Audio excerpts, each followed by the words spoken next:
నమస్తే friends, welcome to our channel. నేను మీ Lavanya devotional. ఇవాళ మన కథ పై మెరుగులు కాదు పవిత్రత. కథని చివరి వరకు వినండి, నచ్చితే లైక్ చేయండి. ఈ కథ పైన మీ విలువైన స్పందనని కామెంట్ రూపంలో తెలియచేయండి. కొత్తవారు ఎవరైనా చూస్తున్నట్లయితే మన ఛానల్ని సబ్స్క్రైబ్ చేసుకోండి. కపిల నగరాన్ని విజయసింహ అనే రాజు పరిపాలిస్తున్నాడు.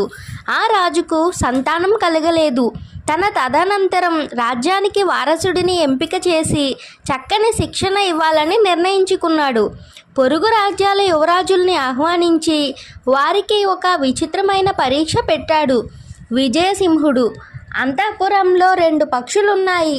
ఒకటి అందాలు వలకబోసే పక్షి, రెండవది వీణుల విందుగా పసందుగా పాటలు పాడే పక్షి. యువరాజులకు పరీక్ష మొదలైంది. రాజు తన 2 పక్షులను వేరువేరు పంజరాల్లో ఉంచి రాజదర్బారు హాలుకు వెనుకనున్న గదిలో పెట్టాడు. సభలో ఉన్న రాజకుమారులకు ఆ గది నుండి శ్రావ్యమైన పాట వినబడింది. ఆ పాట వేణుగానంతో సమానంగా ఉంది. పాట అయిన తరువాత భటులు 2 పంజరాలను సింహాసనానికి దగ్గరగా ఉంచారు. విజయసింహుడు సభను చూసి, రాకుమారులారా, శ్రావ్యంగా పాడిన పక్షిని గుర్తించమని అన్నాడు. ఒక రాకుమారుడు తప్ప అందరూ అందంగా కనబడే రామచిలకే శ్రావ్యంగా పాడిందని తేల్చి చెప్పారు. కోకిలను గుర్తించిన రాకుమారుని తన రాజ్యానికి వారసుడిగా ప్రకటించారు విజయసింహుడు. మనలో చాలామంది రాజకుమారుల లాగా పై మెరుగులు చూసి మోసపోతారు. మాసిన దుస్తులను ధరించిన వ్యక్తి మహాజ్ఞాని కావచ్చు.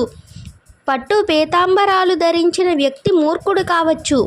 పై మెరుగుల్ని చూసి మోసపోకుండా మనిషిలోని విలువలను గుర్తించాలి అని రాజకుమారులందరికీ విన్నవించారు రాజు. ఇదండి ఈరోజు కథ. ఈ వీడియో మీకు నచ్చిందా?